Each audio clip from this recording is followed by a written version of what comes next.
Alhamdulillah. Wassalatu wassalamu ala Rasulillah wa ala alihi wa ashabihi wa man wala. Amma ba'd. Jamaah rahimakumullah. Pemirsa Fatwa TV dimanapun antum berada. Setiap sholat kita itu membaca salam buat Nabi alaihissalam. Bahkan 2 kali tatkala sholat itu lebih dari 2 rakaat kita mengatakan Assalamu alayka ayyuhan nabi wa rahmatullah wa barakatuh. Kita ini mengaku sebagai umatnya Nabi Muhammad alaihi salatu wassalam. Kita cinta kepada beliau. Ana ingin menceritakan sebuah cerita yang semoga kita semakin cinta kepada Nabi alaihi salatu wassalam.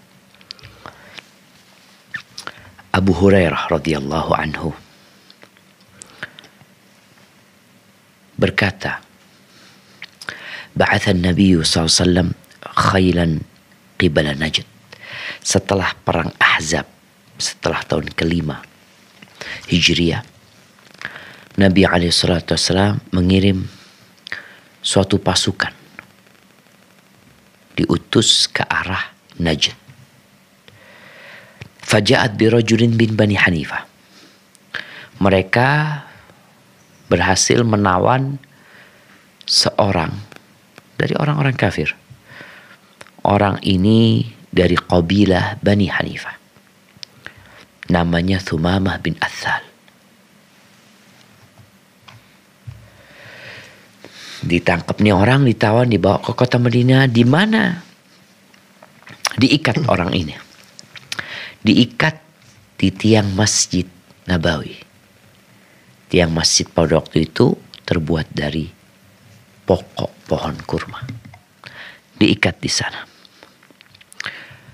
Nabi SAW keluar dari rumahnya. Sebelum beliau melaksanakan sholat, beliau bertanya kepada Thumamah, Ma indaka ya Thumamah? Engkau punya apa? Apa penawaranmu gitu loh. Engkau dalam kondisi terikat sekarang, tertawan sekarang. Apa kata Thumamah? Indi khairun ya Muhammad. Ada kebaikan pada sisiku wahai Muhammad. Dia orang kafir. Manggil Nabi kita dengan nama Muhammad alaihissalatu wassalam. Ini satu hal yang wajar karena orang-orang tidak beriman. Apa kata Thumamah? In taqtulni taqtul dha damin. Wa in tan'am tan'am ala syakirin. Wa in kunta turidul mal fasal minhu ma syi'ta.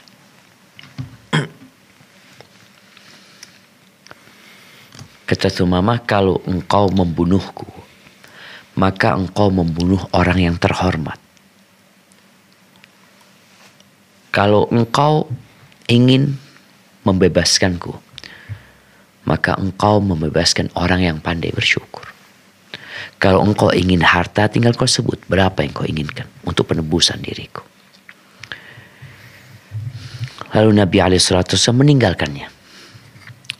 Keesokan harinya Nabi menjumpai Thumamah lagi. Beliau berkata kepada Thumamah, Ma indaka ya Thumamah? Sallallahu ala nabiyina wasallam. Faqala ma qultu lak. Seperti yang sudah aku katakan kemarin. Kalau engkau ingin membunuhku, maka engkau membunuh orang yang terhormat. Kalau engkau ingin membebaskan, maka engkau membebaskan orang yang pandai bersyukur. Kalau engkau ingin harta, sebut angkanya. Kata Thumamah. Ditinggal lagi sama Rasul. Hari ketiga Nabi SAW menjumpai Thumamah lagi. Diikat di masjid. Bayangkan ya. 3 hari ini tawanan diikat di rumah Allah Azza wa Jal. Dia melihat aktivitas umat Islam. Mereka sholat di sana. Mereka mendengar petuah-petuah Nabi SAW. Dan dia orang Arab. Dia faham dengan apa yang disampaikan Nabi SAW. Tatkala Rasulullah SAW jadi imam sholat maghrib, sholat isya, sholat subuh dengan suara yang keras. Dan Thumamah ada di sana. Dia mendengarkan ayat-ayat itu dibacakan kepada dia. Sehingga Nabi SAW bertanya lagi kepada Thumamah, Ma indaki Thumamah? Udah 3 hari ketiga nih engkau di masjid nih. Apa yang ada pada dirimu? Kata Thumamah, ma qultu lak, seperti yang aku sudah katakan. Faqala sallallahu alaihi wasallam, lalu Nabi alaihi salatu wasallam mengatakan kepada para sahabatnya, atriqu Thumamah, kalian bebaskan Thumamah. Dibebaskan nih Thumamah. Lalu dia berangkat ke salah satu kebun yang dekat dengan masjid. Dia mandi di sana. Kemudian dari sana dia bukan pulang jemaah. Dia mandi di kebun itu, lalu dia balik lagi ke masjid. Kemudian dia menjumpai Nabi alaihi salatu wassalam dan berkata, asyhadu an la ilaha illallah wa asyhadu anna Muhammadar Rasulullah sallallahu alaihi wasallam. Masuk Islam Thumamah. Selama ini dia hanya dengar cerita tentang Islam. Yang cerita itu kebanyakan dibungkus dengan dusta. Karena dicampaikan oleh orang-orang yang memang memiliki kebencian kepada Islam. Karena nggak tahu. Setelah 3 hari Thumamah melihat bagaimana Rasul SAW bersama para sahabatnya. Bagaimana akhlak Nabi SAW. Dia tanpa dipaksa. Dia mengatakan asyhadu an la ilaha illallah wa asyhadu anna Muhammad Rasulullah. Belum selesai ceritanya.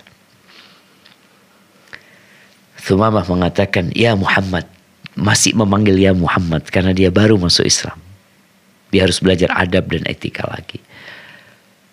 Apa kata Thumamah? Wallahi ma kana 'alal ardi wajhun abghaba ilayya min wajhik. Demi Allah, tidak ada di muka bumi ini wajah yang lebih aku benci daripada wajahmu. Karena cerita-cerita dusta tadi. Jadi kalau kita ngelihat Macron, yang orang-orang kafir yang bikin karikatur, mereka memang benci sama Nabi SAW. Mereka nggak suka. Kenapa? Mereka nggak tahu. Thumamah nggak tahu. Maka kenapa dia benci sama Nabi SAW? Karena berita yang sampai kepada dia dusta. Makanya kenapa pemerintah kita itu memerangi hoax. Ujaran-ujaran kebencian kenapa diperangi? Karena memang itulah yang menyebabkan orang-orang jadi nggak suka, jadi benci. Kalau engkau tahu Islam itu kayak Thumamah, dia mengatakan nggak ada wajah di muka bumi ini yang lebih aku benci daripada wajahmu. Faqad asbaha wajhuka ahabbal wujuh ilayya. Tapi sekarang wajahmu menjadi wajah yang paling aku cintai sekarang. Wama wallahi ma kana min dinin abghadha ilayya min dinik. Demi Allah nggak ada agama yang lebih aku benci daripada agamamu. Benci sama Islam. Jadi kalau kita lihat orang-orang di Prancis, mungkin di sebagian negeri Eropa, mungkin sebagian mereka ada di Indonesia yang benci sama Islam, wajar. Belum tahu dia Islam itu apa. Dan Thumamah terus terang nggak ada agama yang lebih aku benci daripada agamamu. Tapi saat ini agama menjadi agama yang paling aku cintai. Benci sama Nabi. Benci sama agamanya. Ada benci yang ketiga. Apa kata Thumamah? Wallahi ma kana min baladin abghadha ilayya min baladik. Nggak ada negeri yang aku lebih benci daripada negerimu. Jadi kebencian itu membuat benci kepada orangnya, benci kepada agamanya, benci kepada negerinya. Tapi sekarang negerimu menjadi negeri yang paling aku cintai. Lalu apa kata Thumamah? Wa inna khailaka akhadatni. Pasukanmu itu menawanku dalam kondisi aku itu niat berangkat umroh. Famada tara, sekarang bagaimana pendapatmu? Apakah aku terus umroh atau aku pulang? Apa kata Nabi SAW? Nabi memberikan kabar gembira kepada dia dan memerintahkan kepada dia untuk melanjutkan umrohnya. Berangkat nih umroh. Berita masuk Islamnya Thumamah tersebar karena dia orang terhormat. Dia tokoh di masyarakatnya. Salah satu pemimpin qabilah Bani Hanifah. Jadi berita masuk Islamnya dia udah terdengar oleh orang-orang yang berada di Mekah. Sampai Mekah ketika dia mau umrah, dia lagi tawaf. Ada yang mengatakan sobaut, oh engkau murtad sudah, keluar dari agamamu. Qala la, enggak. Walakin aslamtu ma'a Muhammadin Rasulillah SAW. Enggak. Tapi aku masuk Islam bersama Nabi SAW. Lalu apa kata Thumamah mengatakan kepada orang-orang Makkah? Wallahi la ya'tikum minal yamamati habbatu hintah. Demi Allah nggak akan datang ke kota Mekah ini sebutir gandum, nggak akan datang. Mekah nggak punya gandum. Mereka harus impor dari negeri-negeri penghasil gandum. Salah satu negeri terbesar penghasil gandum adalah Yamamah. Kata Thumamah mengatakan nggak akan datang ke kota Mekah satu butir gandum. Hatta ya'dana fihan Nabi SAW. Sampai Nabi Muhammad SAW memberikan izin kepadaku untuk memberikan kepada kalian gandum. Boikot. Iya. Betul. Kota Mekah kelaparan. Mereka minta kepada Thumamah, aku sudah katakan nggak akan datang kepada kalian satu butir gandum sampai Nabi Muhammad SAW memberikan izin gandum itu datang ke tempat kalian. Ya, mereka nggak punya lagi alasan untuk tidak minta kepada Nabi SAW. Akhirnya mereka kirim surat meminta kepada Nabi SAW, kirim utusan ke sana agar Nabi memberikan izin. Kata orang-orang Mekah, bukankah engkau yang memerintahkan untuk berbuat baik dan bersilaturahim? Sekarang orang-orang Mekah kelaparan. Akhirnya Nabi SAW memerintahkan kepada Thumamah, kirimkan gandum ke penduduk Mekah. Ahibati fillah.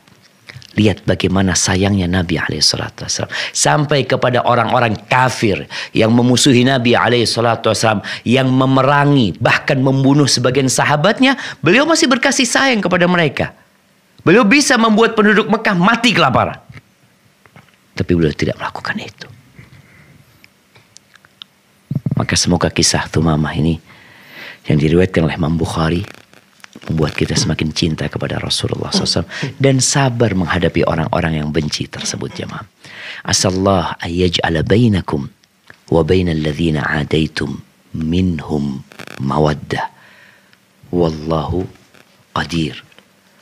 Barakallahu fikum.